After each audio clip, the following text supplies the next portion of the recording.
It has long since been noted that the conception of this struggle stands in curious parallelism in the verses of the Apocalypse, Revelations 12:7-9. And there was war in heaven. Michael and his angels fought against the dragon, and the dragon fought and his angels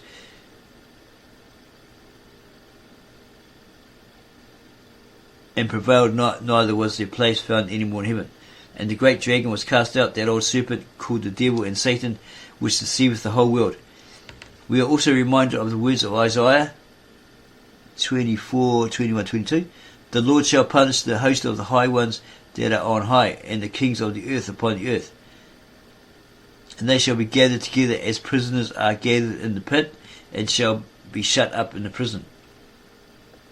The Babylonians worshipped many deities, but their favourite god was Bel, who is frequently identified with Merodach on account of a struggle with Tiamat. Bel Merodach is one of the great trinity of Anu, Ea and Bel, which on an ancient cylinder is pictured as hovering above the tree of life, before which two human forms, apparently king and queen, are seen in an attitude of adoration. The Babylonian trinity was thought to be male and female, and it is noteworthy that the female representative of the divine father Anu, the godmother Anna, also called Ishtar, was worshipped under the symbol of a dove, which in a purer and nobler form reappears in Christianity as an emblem of most significant spirituality. Bel Merodach is the Christ of the Babylonians, for he is spoken of as the son of the god Ea, the personification of all knowledge and wisdom. Professor Wallace Budge says, or said, the omniscient and omnipotent Marduk, Merodach, was the god who went before Ea and was the healer and mediator for mankind. He revealed to mankind the knowledge of Ea, and all incantations he is invoked as the god mighty to save against evil and ill. Babylonian Life and History, page 127. The struggle between Bel Merodach and Tiamat was a favourite subject with Assyrian artists. In one of them, which is now preserved in the British Museum, the evil one is represented as a monster with claws and horns, with a tail and wings, and covered with scales. Concerning the evil one and hell, as conceived by the Babylonians, Mr. Budge says, paragraph 139 and 140, their Hades was not so very far different from Sheol, or the pit of the Bible. It's often translated as the grave. Nor the devil much to be distinguished from the Satan we read of. The Babylonian conception of hell is made known to us by a tablet which relates to the descent of Ishtar thither in search of her lovely young husband, Tammuz. It has been stated that the same words for Hades, i.e. Sheol, as that used in the Hebrew Scriptures, has been found in Babylonian texts. But this assertion has been made while the means for definitely proving it do not at present exist. The lady of the Babylonian Hades was called Nin-Kigal, and the place itself had a river running through it, over which spirits had to cross.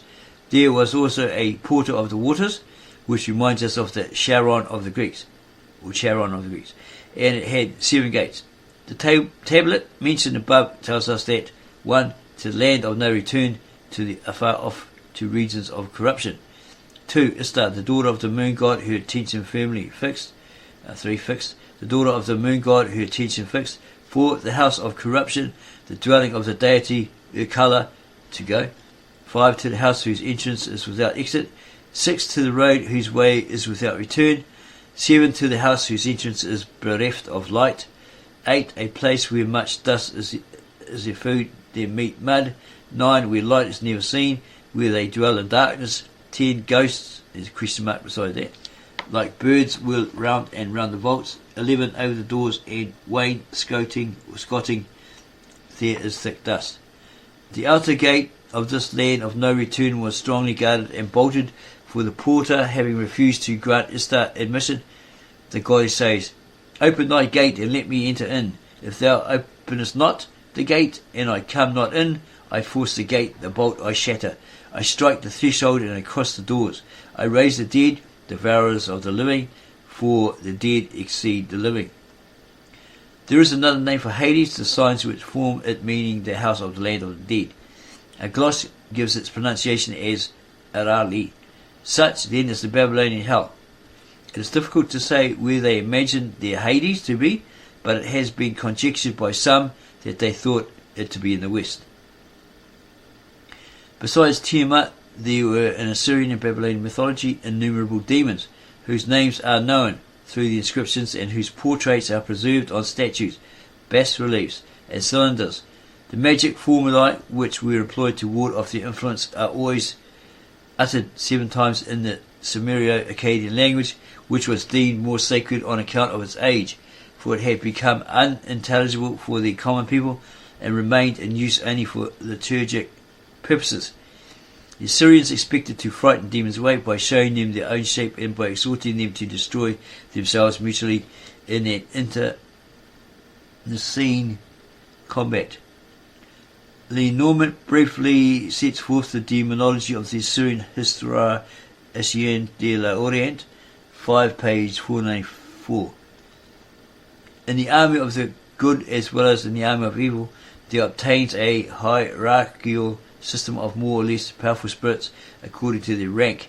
The text mentioned the Ekim and the Telal or warrior, the Maskin or trapper, the Alal or destroyer, the Labartu, the Labasu, the Aharu, kind of ghosts, phantoms and vampires. Frequently the Mas, the Lama and the Utuk are quoted, and distinctions made between the good and the evil Mas, the good and evil Lama, the good and evil Utuk. There are also the Alapi or winged bulls, the Nugali or winged lions, and the innumerable kinds of heavenly archangels. The gods Anna and Ea, calling the spirit of heaven Zi-Anna and the spirit of the earth Zi-Ki-A, as the gods of every science are commonly invoked in incantations as alone able to protect mankind against the attacks of the evil spirits. The monuments of Chaldea prove the existence of an extremely complex demonology, the exact gradation of which is not yet sufficiently known. Concerning the devil of the disease engendering southwest wind, Lenormand says, Ibid 5, page 212, the Louvre, this is the museum in Paris, possesses the image of a horrible demon in upright posture with a dog's head, eagle's feet, lion's paws, and a scorpion's tail. Half of the head shows the skull fleshless. He has 4 spread wings. A ring at the top of the head serves to suspend the figure. On the back of the statue in the inscription is Sumero-Akkadian, indicating that it represents the demon of the southwest wind and that it should be placed at the door or the window for the sake of warding off his injurious influence. The southwest wind in Chaldea comes from the deserts of Arabia, and its burning breath parches everything, producing the same ravages as the Hamsin in Syria and the Simoon in Africa. The Nugali are described by the same scholar as follows, Ibid 5, page 215. At 𒀀🂵💆, in the palace of Ashurbanipal, we see in several corners a series of monsters with human bodies, lions' heads and eagles' feet. They appear in a group of 2, combating one another with daggers and clubs.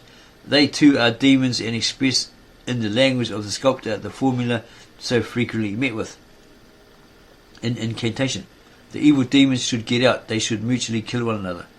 There is an ancient bronze tablet which shows the picture of the world in the clutches of the devil. Lenormand, when speaking of the Chaldean conception of hell, alludes to this remarkable piece of antiquity and describes it as follows. A bronze plate in the collection of M. de Klerk contains in a synoptic world picture a representation of hell, and it is necessary that we here give a description of it. One side of the bronze plate is entirely occupied by a 4-footed monster with 4 wings, standing on eagle's claws, raising himself on his hind feet. He looks as though he intended to jump over the plate against which he leans. His head reaches over the border as over the top of a wall. The face of the wild and roaring monster towers on the other side of the plate, above a picture which is divided into 4 horizontal strips representing the heavens, the earth, and hell. In the top strip, one sees the symbolic representations of the celestial bodies. Underneath appears a series of 7 persons clad in long robes and having beads of a lion, a dog, a bear, a ram, a horse, an eagle, and a serpent. These are the celestial genii called 𒀀🂵💈. The third strip exhibits a funeral scene which undoubtedly happens on earth. Two personages dressed in the skin of a fish after the fashion of the god Anu are standing at the head and foot of a mummy.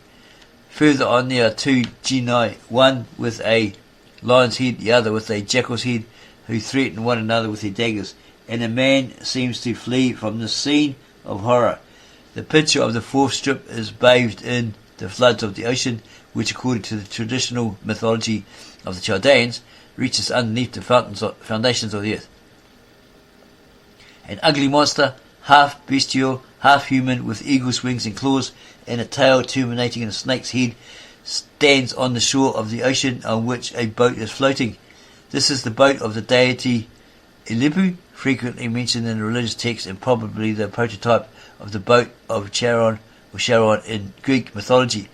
In the boat is a horse which carries upon its back a gigantic lion-headed deity, holding in her hands two serpents, and two little lions jump to her breast to suck her milk. In the corner there are fragments of all kinds, human limbs, vases, and the remainder of a feast. Thus, the little bronze tablet contains a picture of the world such as the imagination of the Chaldeans represented it to be. The gods and the side real powers, angels and demons, 𒀀🂵💈, and Anunnaki or Anunnaks, the earth and men with supernatural beings who exercise a direct influence upon them, the dead protected by certain demons, and attacked by others according to the philosophical conceptions of good and evil, and the antagonism of the two principles which constitutes the basis of the Assyrio-Chaldean religion. Anu protects the dead in the same way as does the Egyptian Osiris. There is the subterranean river reminding one of the Styx, STYX, and Acheron of the Greeks, as well as of the subterranean Nile of Amenti, page 291. It goes without saying that the old biblical legends, far from losing their value by being proved to be much older, gain additional value. They are now more interesting to us than ever. Formerly, the biblical account of the creation was thought to be the very beginning of the religious evolution of man, but now we know that it is merely a milestone on the road. And it's neither the beginning nor the end. It is simply the summary of a long history of anxious inquiry and speculation, which would have remained forgotten had we not discovered the Assyrian tablets bearing witness to the aspirations that preceded the composition of the Old Testament. But there is one thing which seems strange. The Chaldean belief in the immortality of the soul found no echo in the literature of the Jews. Did they refuse to incorporate it into the Hebrew world conception because they disbelieved it? Or did they merely ignore it because they were too realistic and would not allow themselves to be carried away by illusions, even of the loftiest kind? The civilization of Assyria and Babylon was more brilliant, more powerful, and more cosmopolitan than the civilization of Israel.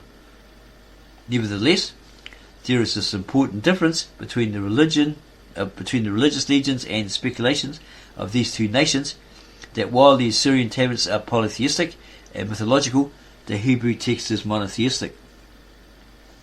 The mythological ornaments of the original story have been chastened and simplified. Without being blind to the poetic beauties of the original, which in its way is not less venerable than the later Hebrew version, we must say that the latter is a decided improvement. Its greater simplicity and freedom from fantastic details gives it a peculiar soberness and grandeur, which is absolutely lacking in the Assyrian myth of the creation. While unequivocally recognizing the superiority of the Hebrew account, we must however mention in justice to the Assyrian and Babylonian civilization that monotheism was by no means an exclusively Jewish belief. There were monotheistic hymns of great strength and religious beauty, both in Egypt and in Babylon, long before the existence of the people of Israel. And it is not impossible that what Sir Henry Rawlinson calls the monotheistic party of Babylon, or their brethren in Egypt, were the founders of Jewish monotheism. it is certain that the philosophers of Egypt and Babylonia were not without influence upon the development of the Israelitic religion. Egyptian and Babylonian monotheists apparently suffered the popular mythology as a symbolical expression of religious truth, while in later periods the religious leaders of the Jews had no patience with idolaters and, becoming intolerant of polytheism, succeeded in blotting out from their sacred literature the popular superstitions of their times. Some vestiges only were left, which are now valuable hints indicating the nature of the text before it was changed by the hands of later redactors. And here's the footnotes.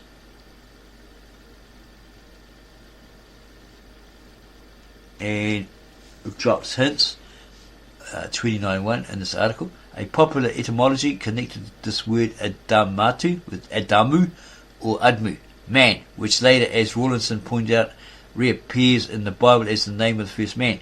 See the Chaldean account of Genesis by George Smith, page 83. 31.1. Sir Henry Rawlinson believes that Gan Eden, or the Garden of Eden, is Gan Duninas, also called Gan Duni, meaning enclosure, which is a name of Babylonia in Assyrian inscriptions. Let's got some more here.